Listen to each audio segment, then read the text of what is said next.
Alhamdulillahi Rabbil Alameen, wa salatu wa salam ala nabiyyina Muhammadin wa ala alihi wa sahbihi ajma'in. Assalamu alaikum wa rahmatullahi wa barakatuh.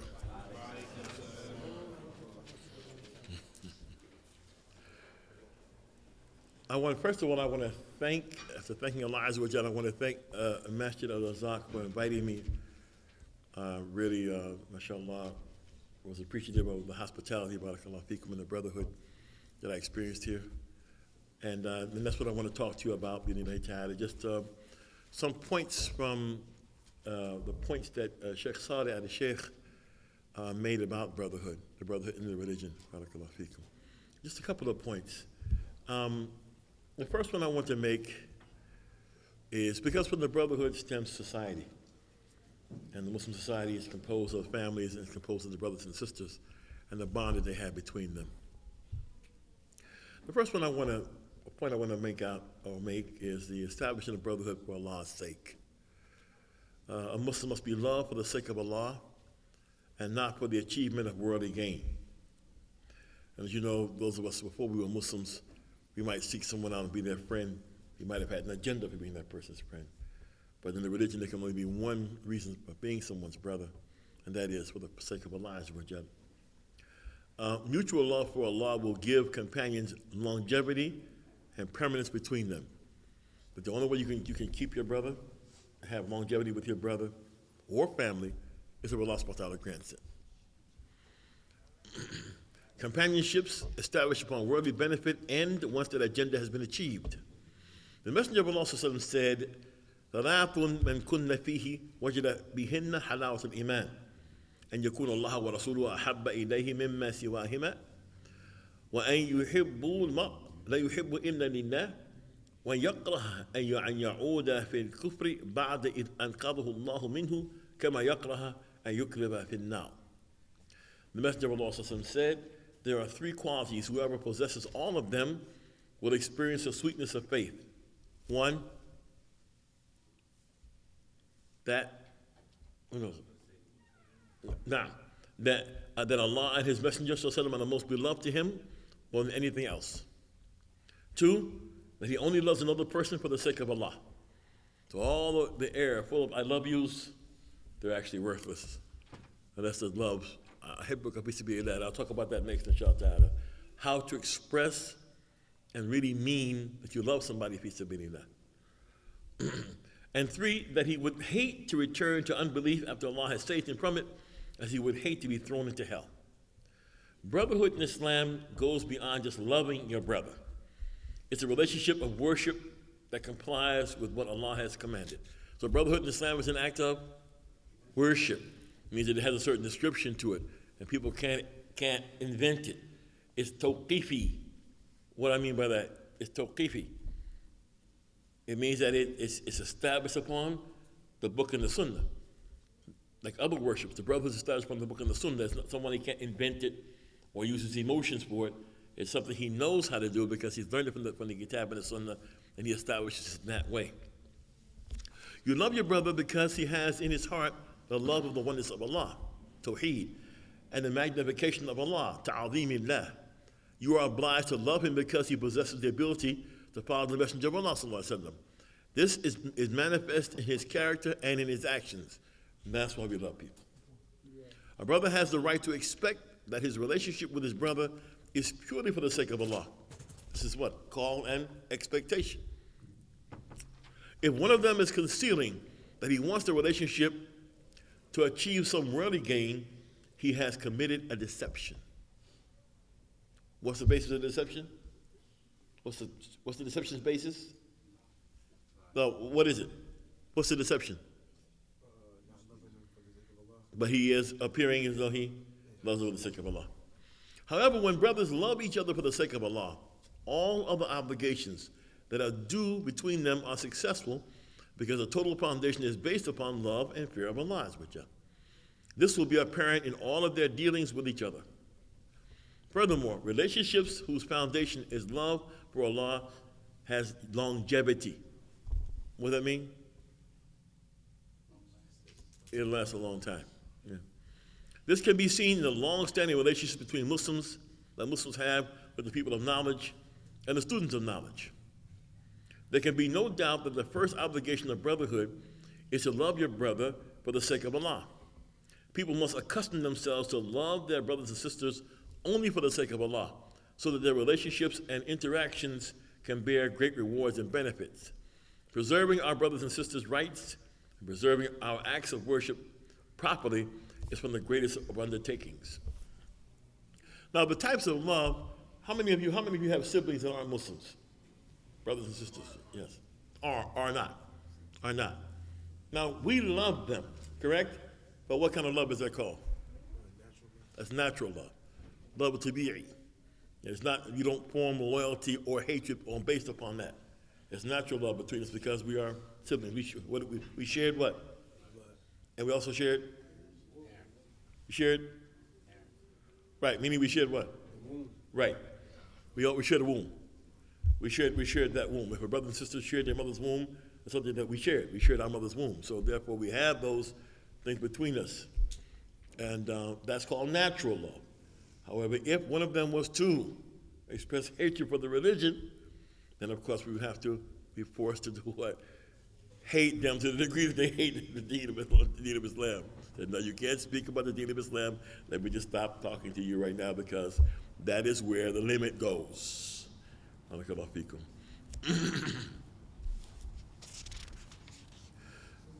Verbally extending love and encouraging your brother. Another part. This is another part of the brother's rights between us. A person can extend physical help to his brother through money, sadaqat. He can also recommend him to someone and say, I know of someone who can do this job for you. This is him. All those have to do with sharing with your brother. Using the tongue specifically to show love.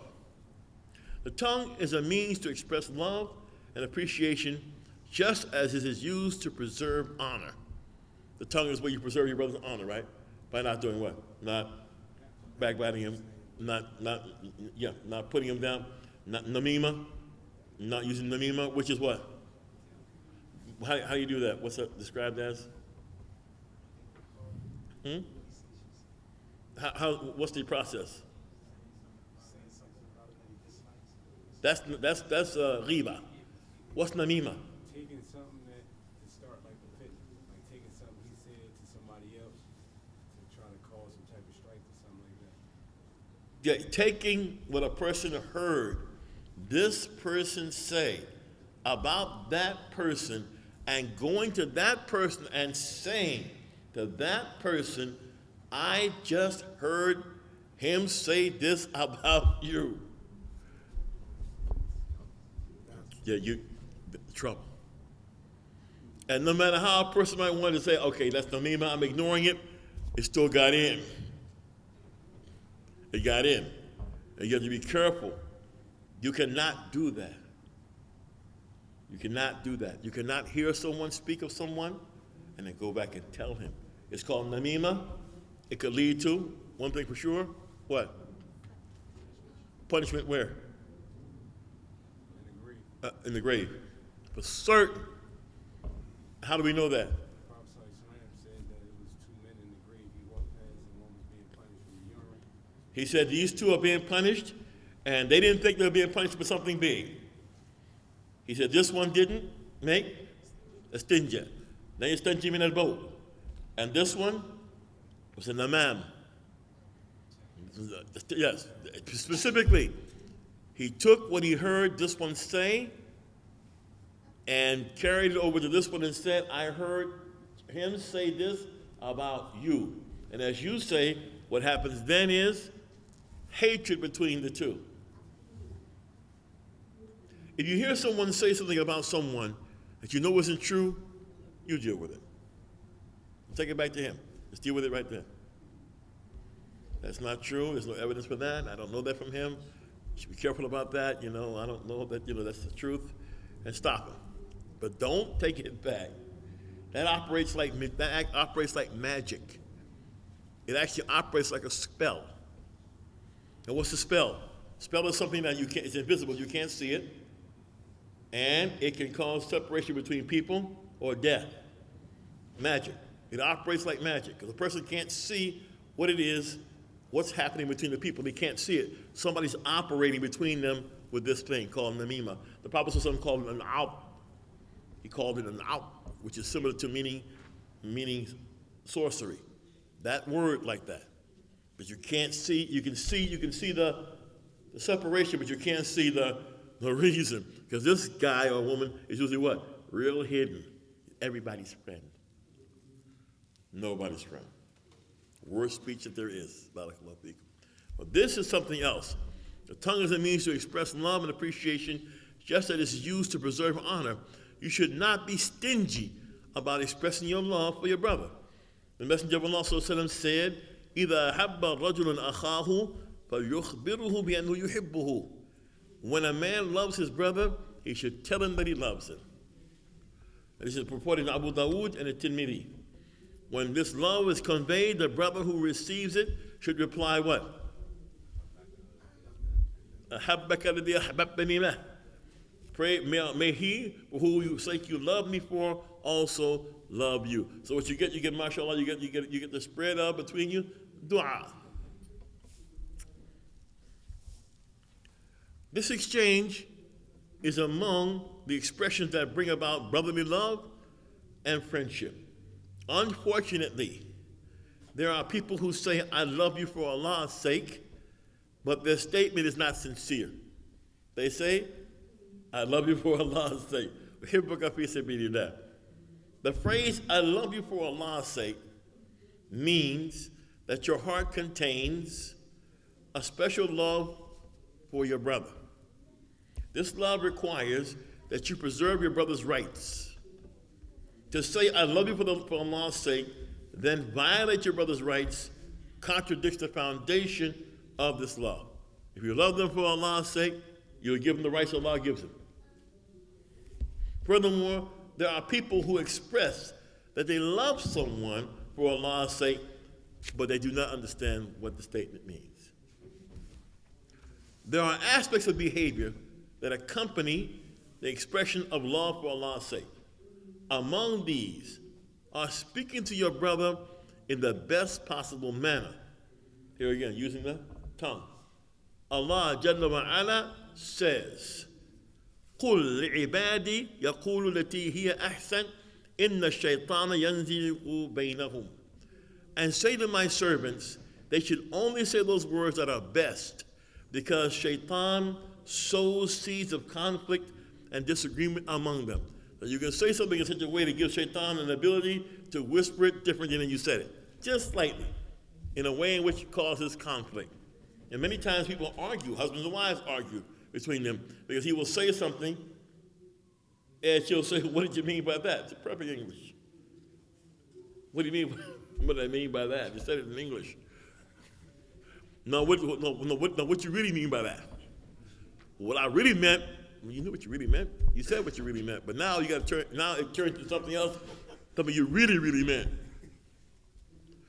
And that shouldn't do that either, because what that is a person asks you what you're really talking about is reading into your niyyah for saying what you said. And you shouldn't do that. You know, accept people what they say. If they say that, then you should accept it as that and not read. You know, people say, I'm reading into something. And you should use the best words.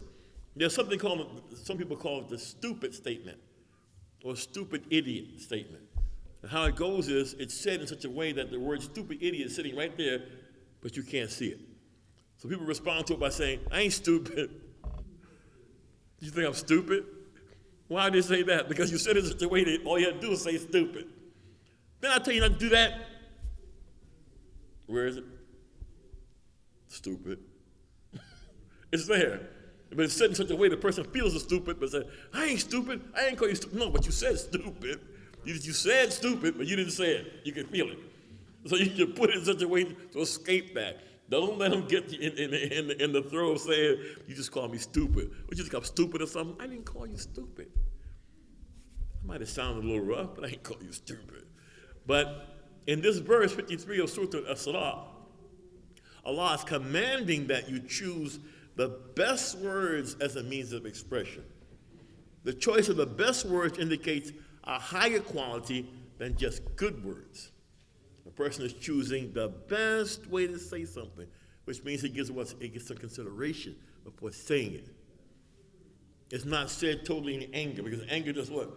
Anger clouds the ability to speak coolly, because anger's temperature is what? It's hot. Anger's temperature is hot. And with anger comes what? What makes anger a quality? Why is anger anger? Because of revenge. Because of revenge. Anger indicates revenge at all times. The person cannot be seeking revenge on my brothers and sisters. That is, if there's intiqam, it's called in Arabic. If there's no intiqam, there's no anger. I'm really mad at you right now. And I want to do something to you. I'm going to see you. That don't mean a visit. I'm going to see you don't mean I'm going to visit you. It means I'm going to see you. And when you see me next time, I'm going to let you know. But see, that's not a relation. You can see, you can't do that. You gotta pull back off of that. People say fall back. Literally fall back. Fall back. Sit down. Fall back, lay down. You gotta fall back, because you can't approach your brother like that. Or sister, husband and wives. They should use the best word when they're talking to each other. And then you got who? Small ones between you going, oh, so this is how you really talk to people when you're in the house. I got it.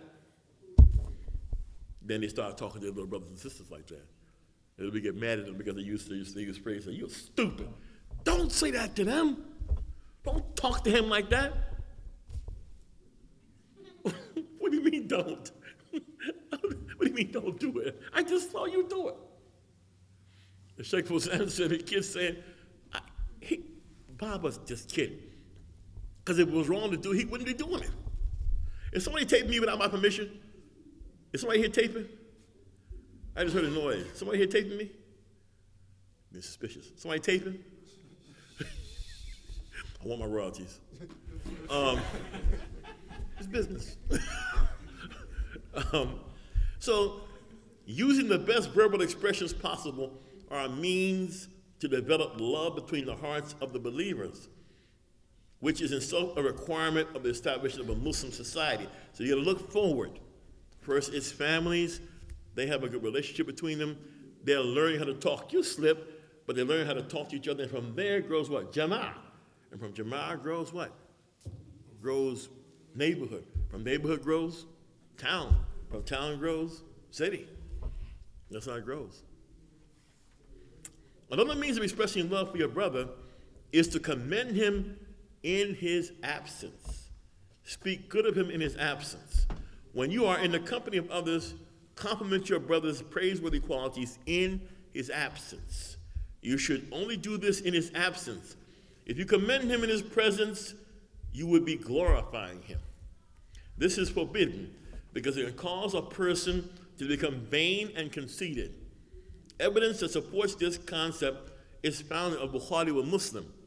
عن عبد الرحمن بن أبي بكرة عن أبيه قال أثنى رجل على رجل عند النبي صلى الله عليه وسلم فقال ويلك قطعت عنق صاحبك قطعت عنق صاحبك. Narrated Abu Bakr, a man praised another man in front of the Prophet ﷺ, and the Prophet ﷺ said to him, woe to you, you have cut off your companion's neck. You have cut off your companion's neck. By doing what? By praising him in his face. However, if you compliment your brother in his absence, it will reach him. See, this is not namima. If a person hears compliments of a brother and he takes that and takes it to him, mashallah, that's a good thing.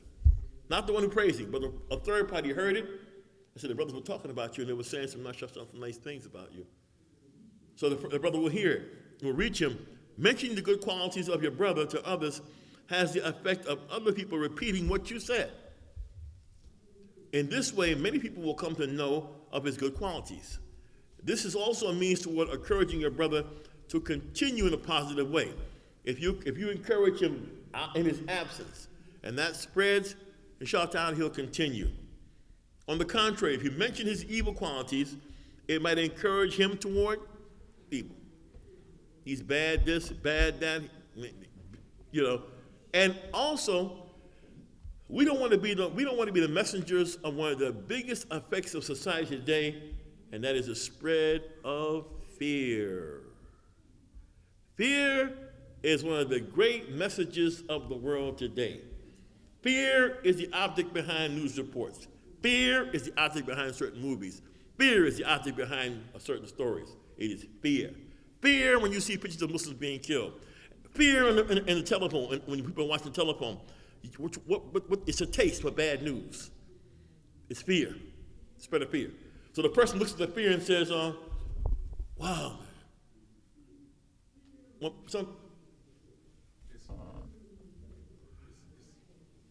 speaker back here got a delay. What you say is going to echo. And it's not being recorded. Yes, please.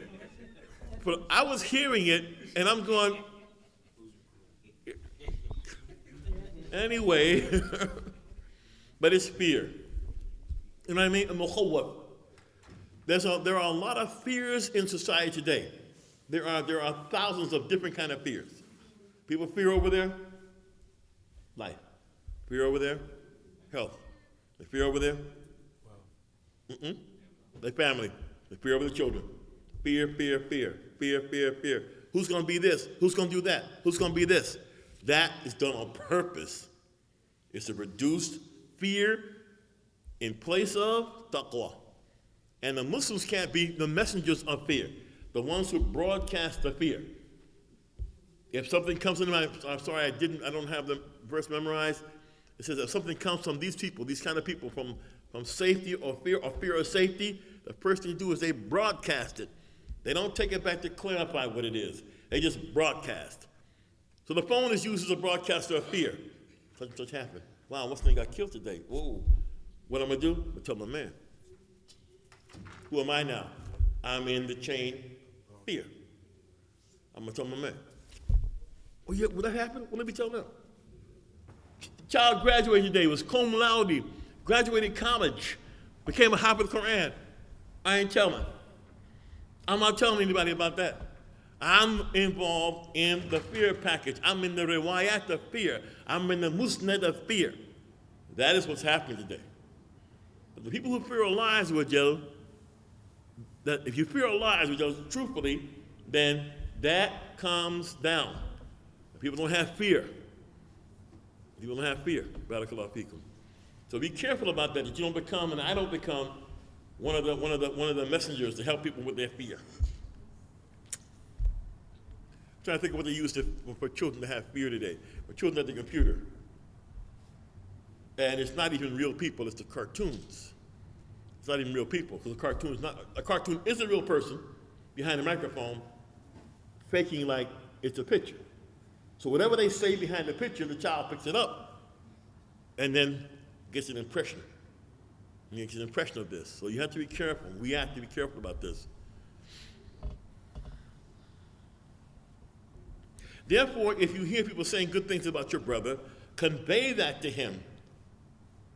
You can say, Alhamdulillah, so-and-so was saying good things about you. After telling him what you heard, supplicate for him, that Allah increases him. For example, Nas'Allah laka thabat. We ask Allah that He make you firm in your efforts. These actions will further encourage your brothers. What are you doing now? You're encouraging. Not jealousy. Because jealousy is what? What is it?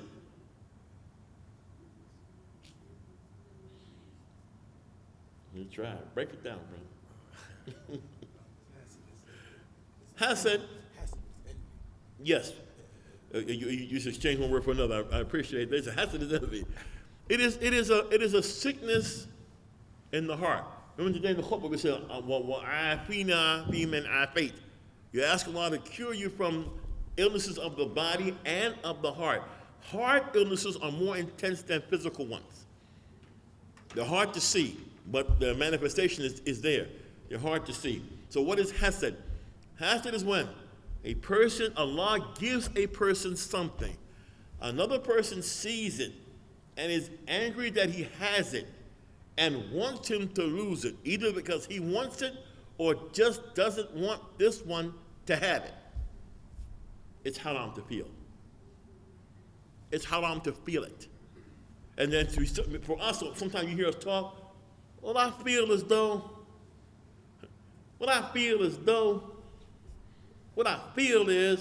brother, you gotta check that, because you can't even trust that. There's some feelings, you can't trust them. They don't belong in the Sharia. You haven't been commanded to have that kind of feeling. Now, you haven't been commanded. The Prophet ﷺ used to seek refuge from certain feelings. Now, he sought refuge from anxiety, which is a fear of future. People that are afraid of the outcome of things here. He sought refuge from, before we get there, let's stay with the feelings. He sought refuge from what? From huzn, which is sadness, depression. He sought refuge from depression. I'm just depressed. Do something about it. When do you ever see Allah order of depression? Except for fear of a sin. As for being depressed or being alive, no, not allowed. It's not a feeling you can just have that and walk around with that. Because what? What happens in your present day? It cripples you in your present day. So it makes a person despondent, and right now, it makes him despondent. It makes him disappointed when? Right now. And then anxiety for the future. Now Shaitan brings it back. Oh, this happened to you, that happened to you, that happened to you. You can't change that it happened to you. You can do better. You can ask Allah to forgive you and forgive those who have anything to do with it, but you can't change it. So to have it come back as a picture now, he was like that before, you might as well not try it when? Here. And you might as well worry about what? When? There. So now in 3 steps, taking all your stuff from you. You was happy until you thought you was thinking about stuff. No. He's bringing it. He's bringing it to you. Remember that? Remember for what? Only not to do it again, right? Only to be careful, to seek refuge from doing it, not to be crippled from it. I might as well not do nothing. It always comes down bad. It always happens to me. Well, you need to change something. The Quran says, مَا يَغَيْرُ اللَّهُ مَا بِقَوْمٍ حَتَّى يَغَيْرُ مَا بِأَنفُسِهِمْ. Allah doesn't change within the people until they change. Until they change. Until they first want to change. It's not just bad. Allah won't change good that people have until they change the bad. Then he changes what they're bad. It's their desire. He won't change good that people have unless they show they don't want that. By doing what? Doing the opposite, by doing evil things. If they do evil things, they show they don't want the good. If they show they don't want the good, then Allah subhanahu wa ta'ala does what they want. He does what? He changes it to evil. Or if it's evil and they want good, they do what? They start changing toward the good. مَا يَغَيْرُ اللَّهُ قَوْمٍ حَتَّى يَغَيْرُ مَا بِأَنفُسِهِمْ. Allah doesn't change what people have until they change. So therefore, the change comes from the people, not just sitting in depression, sitting in sadness. Allah did not order it. Prophet sought refuge from it. So seek refuge from it. By doing what? By focusing on things that only the things that bring benefit. Having our hearts want benefit, not evil. So when you encourage your brother, you heard people say good things about him, the way he does a job, and you spread it to him, not evil, but you heard good about him. Compliments that a person receives on the tongues of others are enhanced if he realizes. What makes it stronger? If he realizes that those praises represent a gift of kindness from Allah. Somebody saying something good about him, coming to him that people say good about him, that's from Allah. That's a good thing from Allah. How can he thank him? How can he thank him?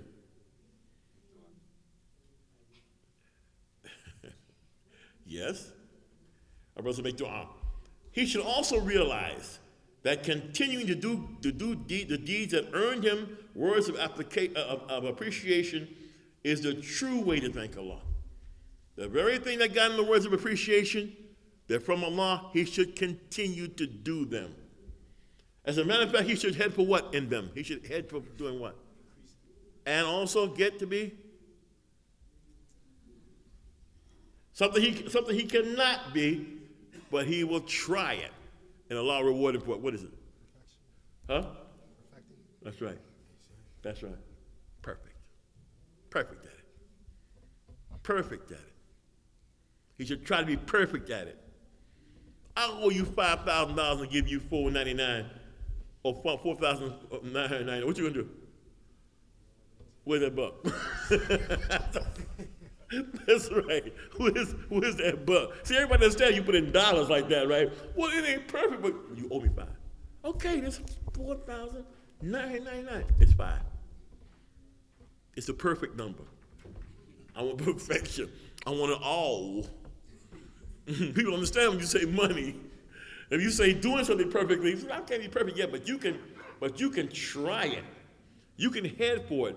You can strive for it until you get rewarded for striving for it. You get rewarded for striving the niyyah to strive for it.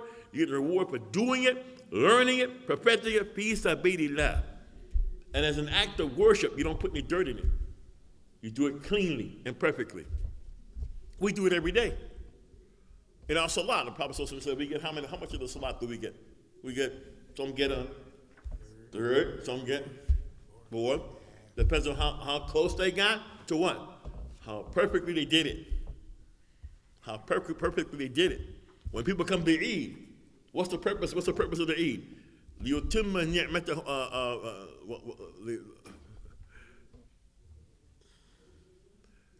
الْعِدَّةَ. That you finish the time of the fast. وَيُكَبِّرُ اللَّهَ عَلَى مَا هَدَاكُمْ. لِتُهْمِلُ الْعِدَّةَ. That you finish the time of the fasting. وَتُكَبِّرُ اللَّهَ عَلَى مَا هَدَاكُمْ. To kabir Allah, meaning what? You say Allahu Akbar, Allahu Akbar, La ilaha illallah, Allahu Akbar. When? Eid day. After you did what? After you finished it. This religion helps people to start to finish, perfect. They don't fall down. They don't let things, get to them and go, I'm so sad. I don't feel up to it today. Particularly men. It's not like that. It's not like that. Got to get up. Got to get it done. You gotta get it done. Yes, people come at you, you can't do nothing. What you talking about? And sometimes your wife may, test you. Women test men like that. Are you sure? You driving. Are you sure it's the right turn? Yeah, it's the right turn. Yeah, if it's not a right turn, you know what you're gonna get. But at least you stood up for yourself. I'm a man. Made that right turn. Took the beat down afterwards. Oh, all right. yeah, you was right. Yeah, you got me. Yeah. Yeah, you was right. Yeah, you got me. Yeah. I'm gonna hear tomorrow too. Yeah, I know.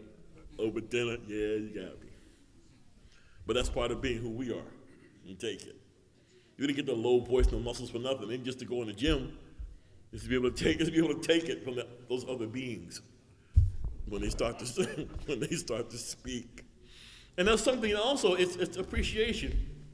As they appreciate you, they just sometimes don't show it. Compliments that a person receives on the tongues of others are enhanced if he realizes that those praises represent a gift of kindness from Allah. He should also realize that continuing to do the deeds that earn him words of appreciation is the true way to thank Allah. He would be fooling himself if he had any other kind of outlook about himself. Yeah, they compliment me because I got it like that. No, Allah subhanahu wa ta'ala made it so that you heard that you were good at this from those people. So keep being good at it. Thank your brother for the kindness he has shown to you. Brother shows you kindness, you should thank him. The Messenger of Allah said, La yashkurullah man la yashkurun nas. He does not thank Allah who does not thank people. He also said, Man sana'a ilaykum ma'rufan fakahuh.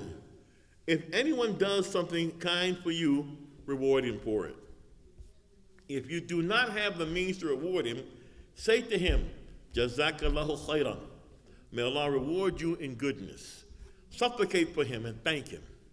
This is a right a brother has with his brother.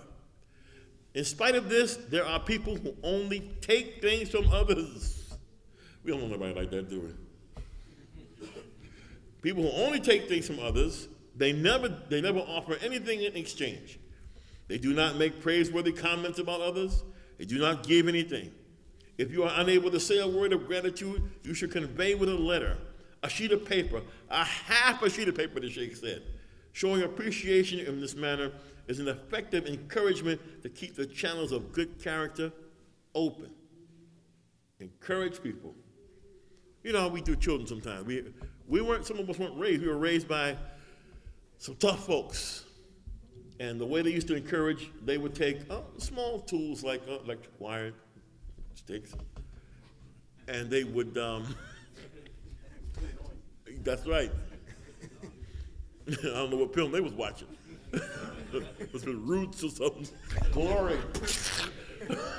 Just to get beat. And they thought that they would just beat the stubbornness out of you. Yeah, okay. We know that's wrong. We know that was wrong. But that's what some people were raised by tough folks. They didn't know better. May Allah subhanahu wa ta'ala forgive them and guide them to Islam if they're not Muslims. So if you are unable to say a word of gratitude, you should convey it with a letter, a sheet of paper, half a sheet of paper. Showing appreciation in this manner is an effective encouragement to keep the channels of good character open. It is reported that Ali ibn Taalib, may Allah be pleased with him, said, "Man lam yahmid akhahu ala husn niyya, lam yahmiduhu ala husn sani'ah." Whoever does not praise the goodness of his brother's intention has not commended his good deed. I tried to do it for you, I wasn't able to do it. Ask Allah to thank him for that niyyah of his. Showing appreciation for the good intention of a person represents a high degree of expressing gratitude. You didn't get the thing, but that person really intended to help you, so you thank him for it. It is a certainty that if your brother offers his help to you, the first thing that occurs is his good intention toward you, and he wants good for you if he offered to help you. The good intention will either become an action or your brother will intend good but not be able to bring the intention to fruition.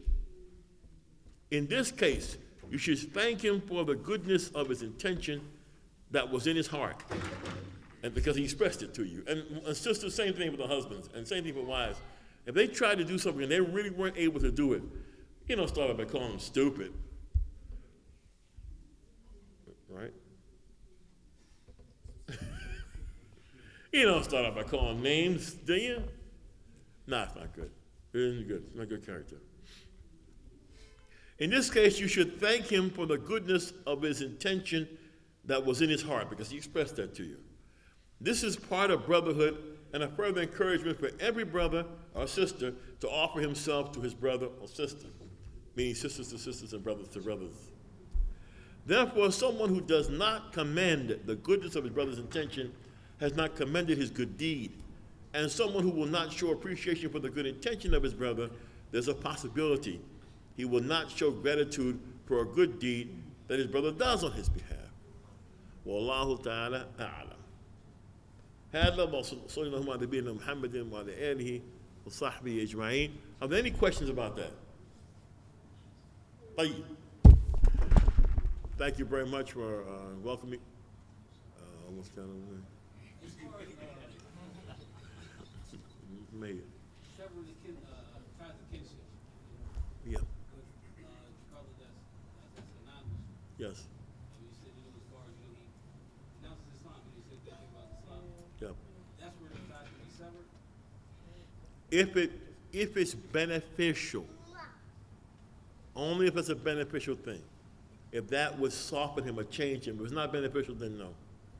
Because the person doesn't know. So you have to, he denigrates the religion, he says something, he denigrates it.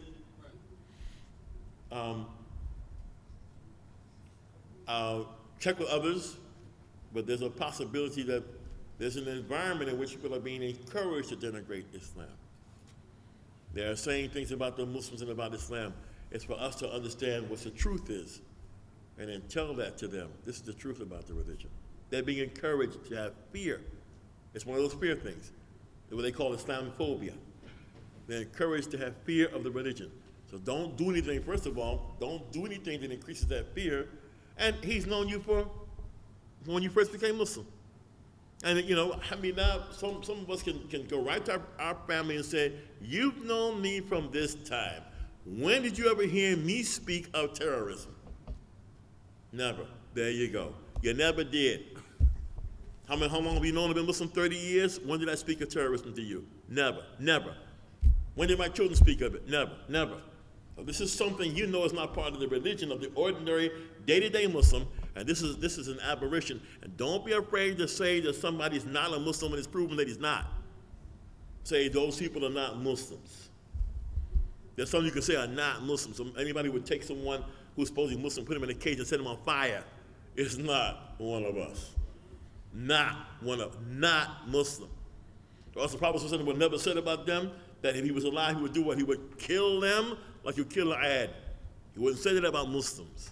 He wouldn't call them the dogs of hell if they were Muslims.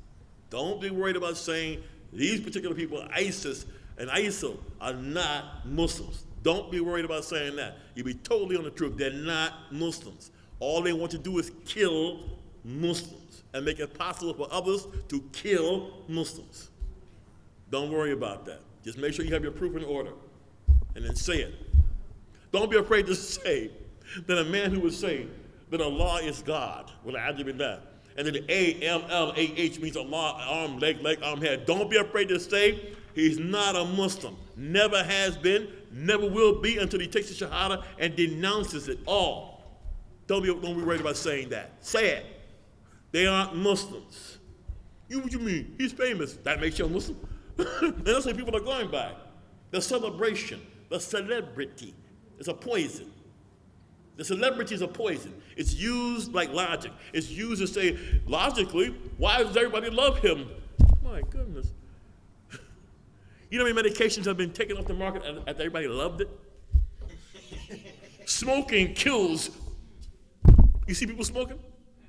Yeah, it kills. It's known. Kill you and everything in the house.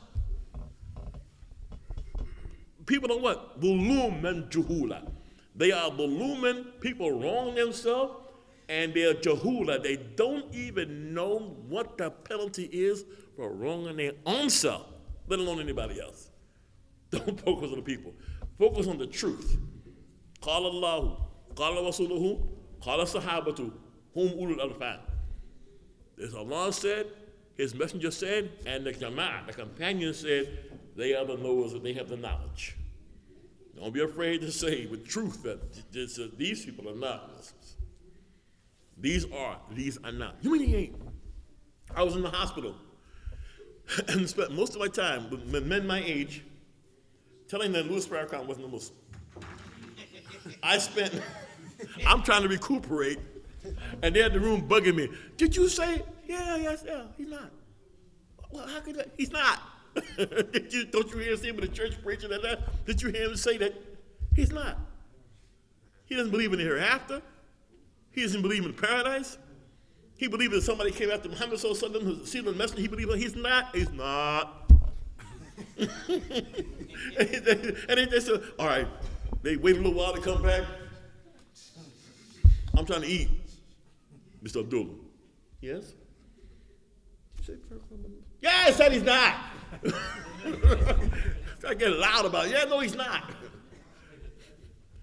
The Iraqi army was socialist. The president at the time, Saddam Hussein, was a socialist. He belonged to the Ba'ath Party. He was a Ba'athist socialist. He was not a Muslim at that time. You have to know it. If you know it's true, just say it. Well, he wasn't Muslim. No, that was between them and them. That's who that was. Innocent Muslim women and children got caught in it, but he was not. And his command was not. And you have to be sure about what? You have to go, some of us have to go back to the beginning of the religion to define the religion. What is Islam? Well, maybe I have to point at you now. Somebody,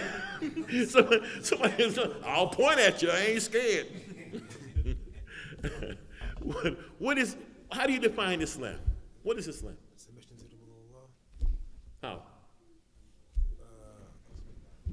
Like, see, people always do this. They gonna get a little piece in like this. Shahada, Somebody stand up and say what is Islam? Islam? Shahada, the Salat, the Zakat, the Sound of Ramadan, and Hajj, these actions. Now, give it to me. Give it to me as what the messengers brought. All of them brought the same religion in general. What was it? What is it called? What? No, it is to submit to Allah as one. Go ahead. It said to single out Allah and his worship, Yep. and his lordship, and his names and his attributes, and to follow the messenger. No, all of them. I mean, yes, that's true, but you're going with the specific Islam. Islam in general, the Islam brought by Adam, and brought by Noah, and brought by Musa, and brought by Isa, brought by Sulaiman, and brought by Dawood. What is Islam? Brought by all of them. Yes. You're kind of far, ain't you? Huh? No, go ahead. Oh, I'm sorry. Yeah. That's true. So y'all don't get punched. To submit to Allah with Tawheed. To submit to Allah with Tawheed. Go ahead. Wal-Inqiyadu bit-Ta'a. Inqiyada lahu bi-ta'a is to obey him. What his messenger brought is to obey what the messenger brought. Go ahead.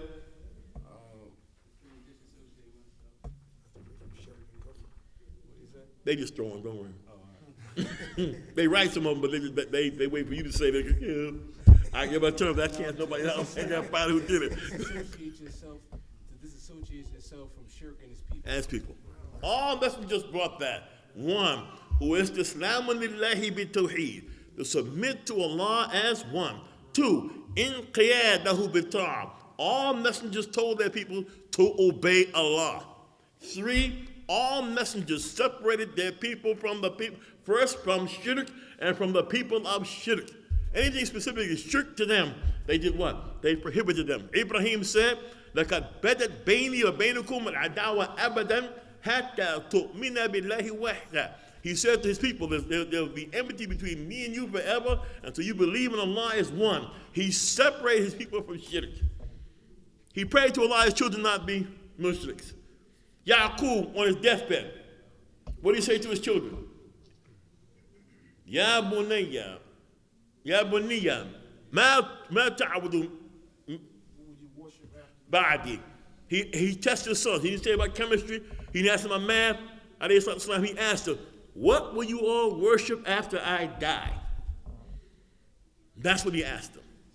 That is Islam, brought by Adam, by Noah.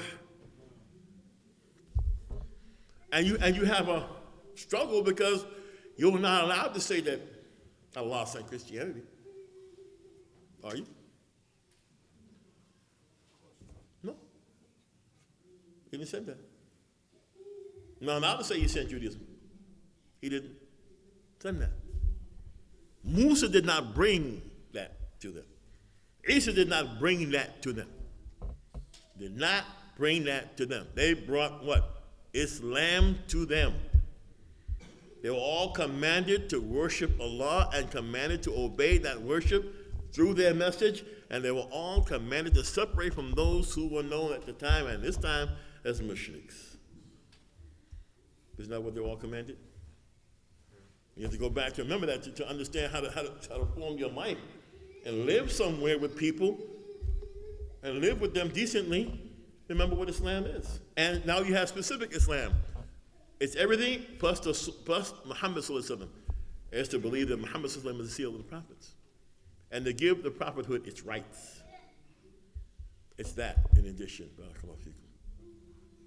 Any questions about that? So I would say if it's helpful to him, if you're so useful to him that he can't do without you, then maybe you could cut him. And then he'll come and say, wait, I need to. My business. But if it's not that, then no. Call him. Because prophets, messengers, we are in a state of calling people. Is that not right? And part of a call is an inviter. And the inviter has to have sabr ala adha fi da'wah. A caller has to be able to withstand, endure difficulties while he's calling people to the religion, whether it be his mother, his father, whether it be his relatives. He has to call them and have to endure if they try to suffer him. That's what will happen. You're going to suffer. You're going to say something you don't like. You don't fight him. No need to fight. You know the truth. I'll beat your head in. Then he may not. He won't become Muslim. He can beat his head in. But if he's talking, Allah knows best whether he will or not. But if he's talking, he's saying wrong things, and you correct him, and he gets a chance to think about it. He's talking. He's denigrating the religion, and you explain to him. He's denigrating the religion. He's saying, and the people who are Bible thumpers, and they start thumping, you're not supposed to use the Bible. You're going to use the Quran. You don't use the Bible. When the Prophet Muhammad saw Umar Khattab reading a passage from the Bible, from the Torah, what did he say to him? Oh, you have some did you have some doubts, Umar? You have some doubts? No. You don't believe them, you don't deny them. But as our brother Imam said earlier to someone, he said, if Allah subhanahu wa ta'ala is going to open that and give that to the person, they won't take Twitter, they won't take Facebook, he's going to give it to him. He's going to open it. If it's good, he's going to open it. It's going to spread.